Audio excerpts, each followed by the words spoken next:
Good evening, Vandal fans, and welcome to another edition of Fourth and Downtown.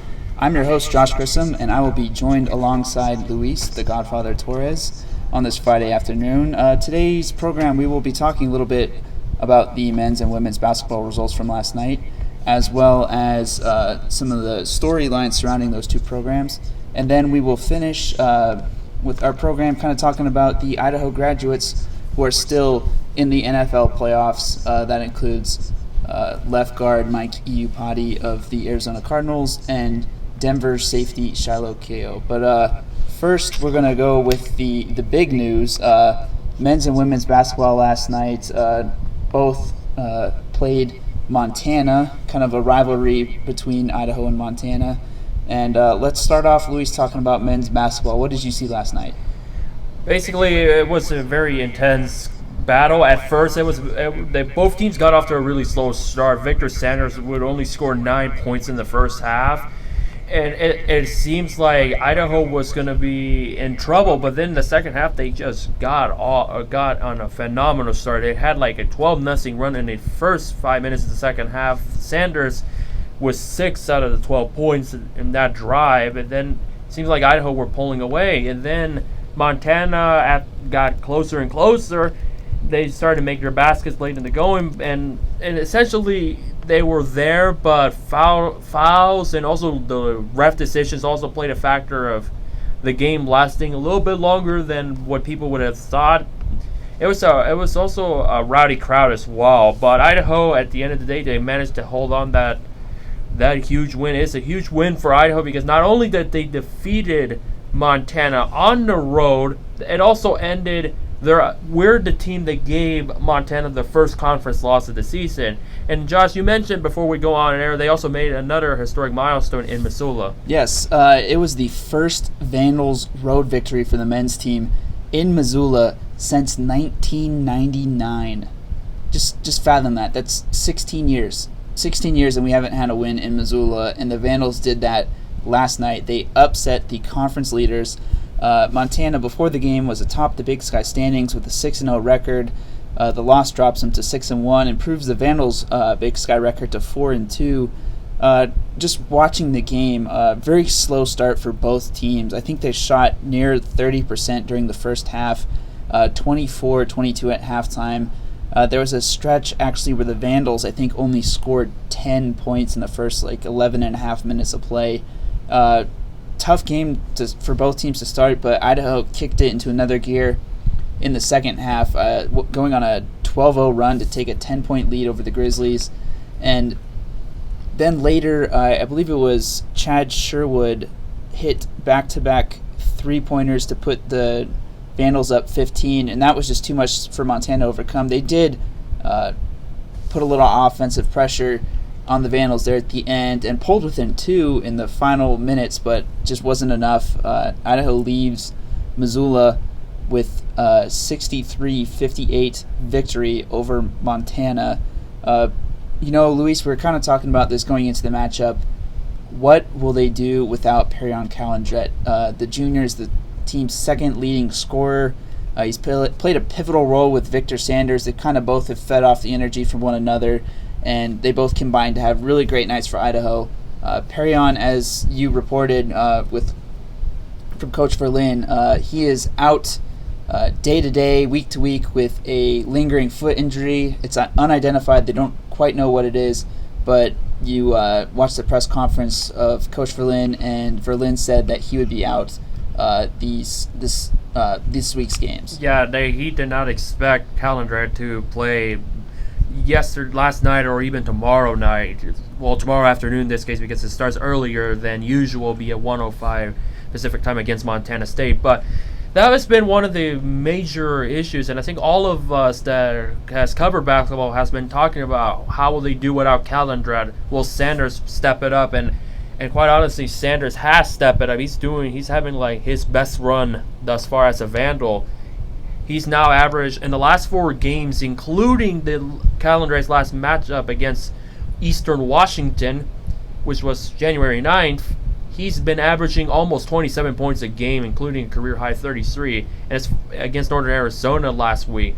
Sanders, like I mentioned, he only scored 9 in the first half. He ended up with 27 points. It comes to show you how the tale of two stories for Idaho. Like, they struggled in the first half, then they got extraordinarily better in the second. But now the big question is, going into tomorrow, can they pull off 2 solid halves? Because at some point, one half may not be good enough. You got to play all around. And I think finding a way to fill that role from Calandrette is kind of big for the Vandals. Looking at it, Sanders has really stepped up these past few games. I think it was like 26 points and then 33 points, 29 points, 27 points. Just spectacular play from the sophomore, really stepping up in Calandrette's absence. But how long can that last? And, obviously that's not something that's going to continue for a long time. So they need to figure out ways to get the rest of the offense involved, specifically the guards. I know Sarbaugh has been a huge part of their offense, just as far as creating scoring opportunities, but he's going to need to contribute some points himself.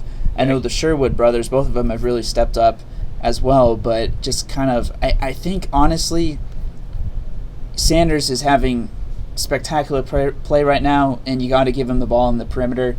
But if he's having a bad night, or in foul trouble, like what happened in Utah, they're not going to be sitting well. So I think what Idaho really needs right now, and is kind of lacking recently, is a presence in the post. Arkady McCutcheon, I don't think, did he even play last night? No, he did not play. I was wondering, it's like the couple of people I tweeted about it that he hasn't played. There's, from what I heard, not entirely sure how legitimate it is or reliable. I heard that they were still trying to keep him healthy, trying to recuperate his knee injury. And I think that raises a legitimate point. Arkady McCutcheon just has not quite looked the same since coming back from that injury. I mean, he's been physical down low, but his just points production and offensive production has kind of been lacking. Don't you think? It's pretty much been lacking, and I think that's sometimes in the game of basketball, when you get hurt, the performance will be effective. It's not like certain injuries you'll probably be fine, or some that it's just going to take longer to process. Like, look, for example, like Allie Ford in women's basketball, she had like a bit of an injury, and then she sat out for most of one game, and then the next one she led all scorers for Idaho. So, but for this one, for McCutcheon, I think keeping him healthy will be essential. Once he is healthy, I think he'll be ready to go. But it's just a matter of when will he be 100% healthy, along with Calandrette, though, because those two guys, they kind of will really need those two guys right now. But they're doing fine. They've won 2 out of the last 4 since Calandrette was injured. But can they find a way to play both halves clean? Because obviously the Sherwood brothers did a pretty nice job, and with Sarbaugh playing all around, he had like 8 rebounds and 4 assists. The question is, can Sarbaugh step it up a notch and probably go for a double-double in assists and rebounds? It's just a matter of the play opportunities he gets. Even if he plays the most minutes out of everybody, it's just a matter of, can he produce more? Can he step it up a notch? He's doing a fine job, but can he step it up a notch on Saturday if they go with him for the amount of minutes that he got against Montana? It's very interesting. You rarely see an opportunity where a coach has to tell a player to be selfish, to try and score more. But in this case, you wonder if Verlin will relay that message to the senior transfer, Chris Sarbaugh, who has done an excellent job with assists and creating opportunities. He's a very smart player. He doesn't turn the ball over that often, and I almost think of him as a Steve Nash type of guy, where he makes the players around him that much better. But we have seen him score before, and I think they're really going to need it going into this pivotal stretch of Big Sky play. Again, they're on the road in the state of Montana right now. They knocked off Montana last night in Missoula, first time in 16 years that's happened. Then they travel to Montana State tomorrow. Currently, the Big Sky men's basketball standings, Weber State leads the conference with a 5-0 record in Big Sky play. Montana is second with a 6-1 record. That loss was huge. Just Big Sky implications, Idaho sits third with a 4-2 record and a 12-7 record overall. So really, it'll be interesting to see how these next few weeks play out, especially kind of in the absence of Cal Andrett. A pivotal stretch, I think, for the Vandals. Even though they might not be playing like some of the best Big Sky programs, they definitely need the wins, I think. They really need those wins. I'm looking at it right now. Weber State are on an 8-game win streak. That is something we need to keep an eye on. But also, it has been mentioned, Verlin has mentioned every now and then during press conferences that when they lose, they got to get over and move on. They got to move forward. And I think this game against Montana, they had a chip on their shoulder. They kind of played in a sense of urgency, but it just took longer than I think Verlin would have hoped, or also the Vandal fans as well. True. So I guess moving on to women's basketball, the team hosted Montana at the Cowan Spectrum last night in another Big Sky matchup. Sophomore post Geraldine McCorkle scored 16 points. Idaho ended up leaving with a 78-61 victory over the Grizzlies, moving the team to 5-1 in Big Sky Conference play. Christina Salvador finished with a double-double that included 15 points, 10 rebounds. Kind of a back-and-forth contest early on, but Idaho really grabbed the lead, I think, in the second quarter. They went up 37-20, and from that point on, the Grizzlies just couldn't catch them. Luis, what do you think of the women's basketball program at this point in the season right now? I think they have they're really making their point that what happened last season is behind them. They are really hungry, really competitive, very young. They've shown from time to time they're really effective on the three-point. When they shoot the three, they really are effective. And this young program has made it known that they're going to go out there and be competitive. And in front of a good crowd, from what I heard, it was a very spirited crowd on hand last night, and I think that really helps that the women's basketball program is going back in the right direction, because not that long ago they were the WAC champions once upon a time ago, but now can they pull it off in the Big Sky? And I think they could be the heavy favorites, but it's just a matter of can they keep it going and just get better and better. I think they're just getting better and better as the season progresses. Right. And I think facing those tough opponents early on, like Duke, really should have motivated and inspired them. I think they really have been. I would not be surprised one bit if that would be the case. True. Currently, Eastern Washington sits atop the Big Sky women's basketball standings with a 6-0 conference record. Montana State follows with a 6-1 conference record. Idaho sits third with a 5-1 conference record. Both Vandal teams, men's and women's basketball, sitting pretty well ranked, I believe, for this point of the season. Obviously the conference tournament is early March, but to almost be at that point in February where you have a chance at one of those top seeds in the tournament, I think it really helps out going into the road to Reno, as the teams have called it. The conference tournament will be in Nevada this year, and they have really emphasized it all year long, the road to Reno, and I think it gave some motivation that they really want to go for the postseason, because they've been heavily emphasizing the road to Reno. I don't know about all the other conferences are doing the same thing. So with that in mind, it's like we got to get to Reno. We got to win games. We got to put all four quarters together. In the case of women's basketball, it's 4 quarters. You got to put it all together every step of the way. And when Idaho faces Eastern Washington again, I think it's going to be a different Vandal team if they keep performing like they are right now. And I think a lot of it has to do with, last year the men's basketball team, it was a fairly solid season. Wasn't the best. They had some good games, and they got to the conference tournament, and this year, I believe, is the first year where all the teams are invited. I think that's what I heard after the whole controversial decision with the women's basketball, how they missed it via tiebreaker or voting decision. I'm not clearly sure about it, but I remember hearing something that Idaho were excluded out of the tournament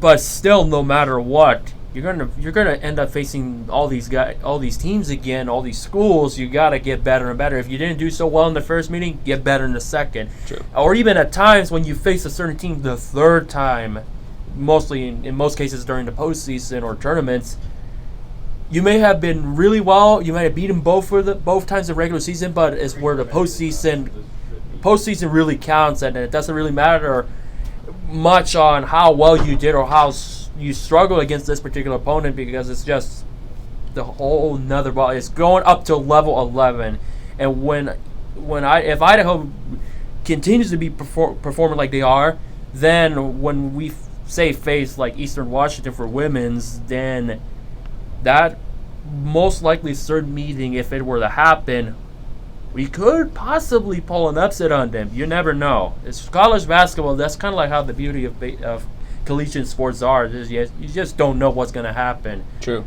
Idaho men's basketball, their next 3 games, Montana State, Portland State, Sacramento State. Sacramento State and Portland State aren't necessarily the best of programs right now, sub 500. If they could pull off a victory in Bozeman tomorrow and then take the 2 next week, I think they'll be in fantastic position heading into the final weeks of the season. Just looking at some of these programs, I think they'll be really hard to catch, and they could very easily have the 2 or the 3 seed. I think they can easily keep the 3 seed. I don't know if they'll be able to catch Weber State or Montana. Probably need some things to go their way because Montana is a very good program, 11-7 overall right now. And Weber State's 13-5, so they're a very good program as well too. But you never know. That's why we play games. You just never know. Like say Idaho, like I said, if Idaho were to beat Montana again, and we face them in the tournament or in postseason, to make it more clear to some people, it could be a different ball game. Who knows? Maybe Montana could win the 3rd meeting. You just don't know when it comes to college sports. True. Or in general, for that matter. Let's turn our attention to freshman Taylor Pierce of the women's basketball team. Fantastic story written by Tess Fox in today's Argonaut. If you haven't checked it out, definitely go read it. Just kind of highlights her journey. Just as a freshman, she went from bench player to major contributor to starter. And we're midway through the season. This girl, comes off the bench against Iowa State early in the Cancun Challenge, drops 9 3-pointers, sets a new school record. Coach Newley has completely given her all of this praise. Quote, "I knew when I first saw her play, I'm not kidding you, I thought I want that kid on my team," end quote. Another quote from Newley in the interview, quote, "She didn't know it probably, but I put a big target on her back.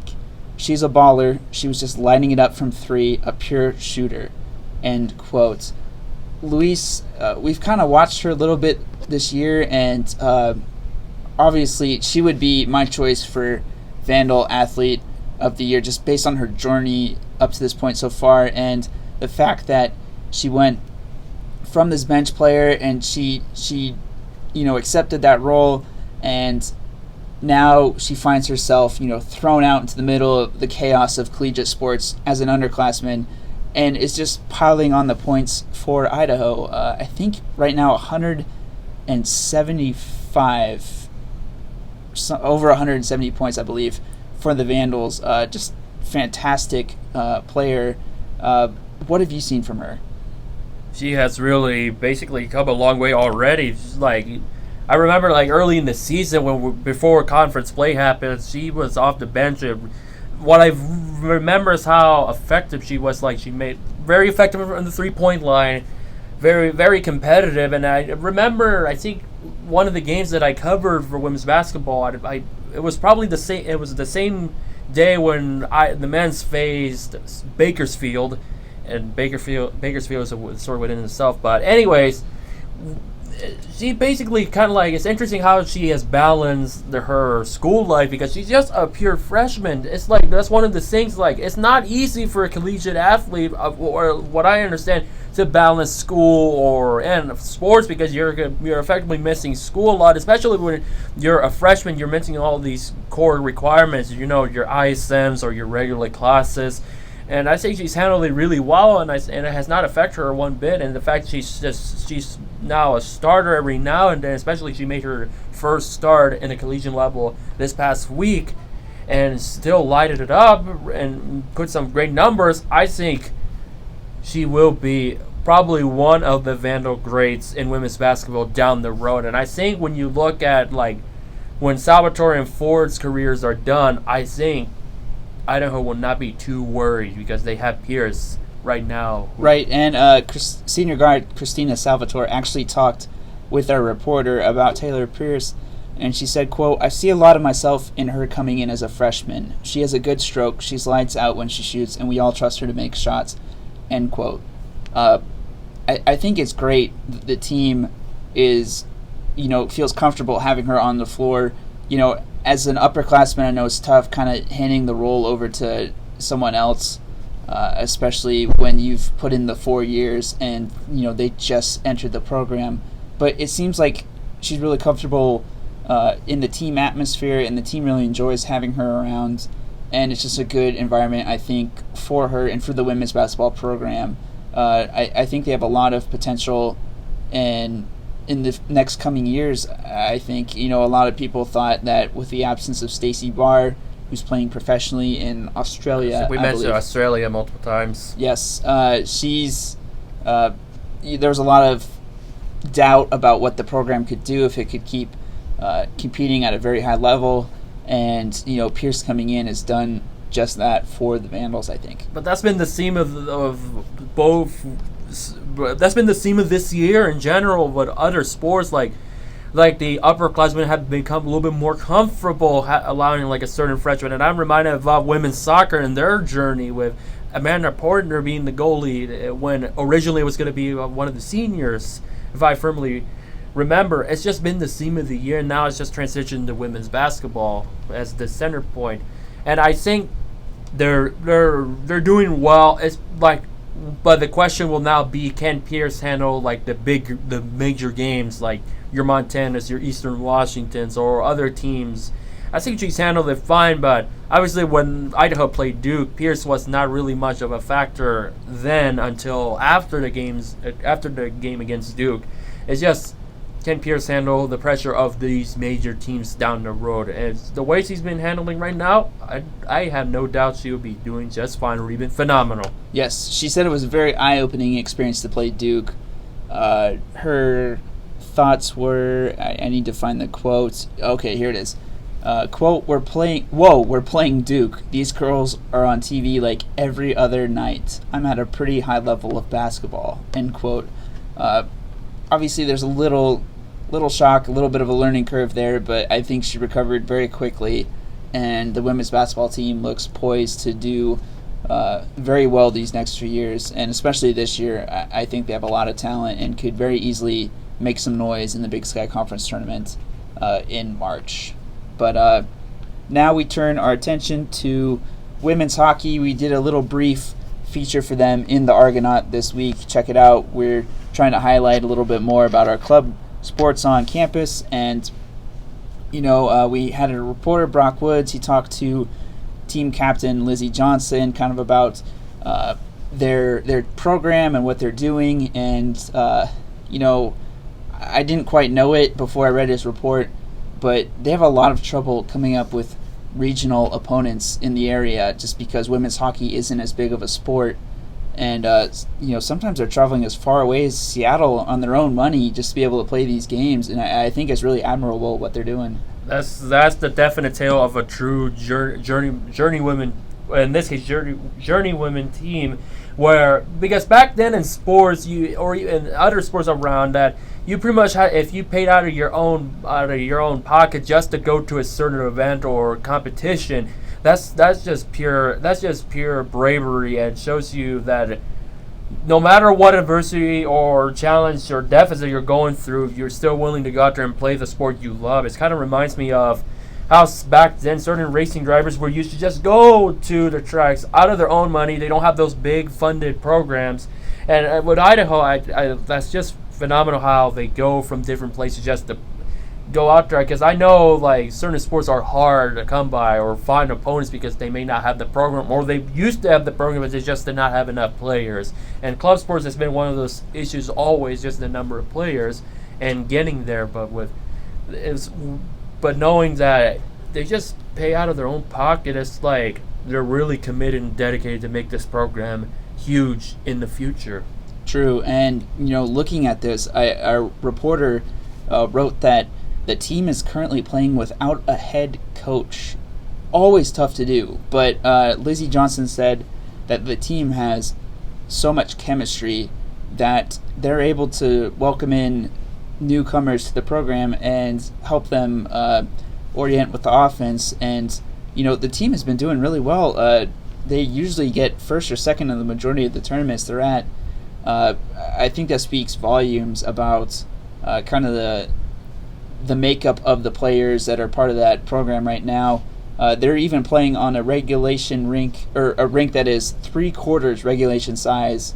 Obviously, they're trying to raise money for a new ice rink in town with the funds that they get from ticket sales, but just kind of a unique story on the program and how they're trying to help it grow and expand, and all of the obstacles that they're overcoming. Highly recommend it. Check it out on Vandal Nation online or in today's edition of the Argonaut. Now, Luis, in the final minutes, we're going to turn our attention to the NFL playoffs. We have two former Vandals in the playoffs still right now, competing for the NFC Championship and the AFC Championship Sunday. Arizona Cardinals left guard Mike Iupati and Denver safety Shiloh Keogh. Fantastic opportunity for both of them. Mike Iupati was just recently named Polynesian Pro Football Player of the Year, was the first ever recipient of the award, beat out some huge stars like Marcus Mariota and Manti Te'o of the San Diego Chargers to win that award. And, just fantastic season with him. I think the addition of him to the Cardinals offensive line has really helped the team develop a running presence, even though they really don't have a solid running back at the spot right now.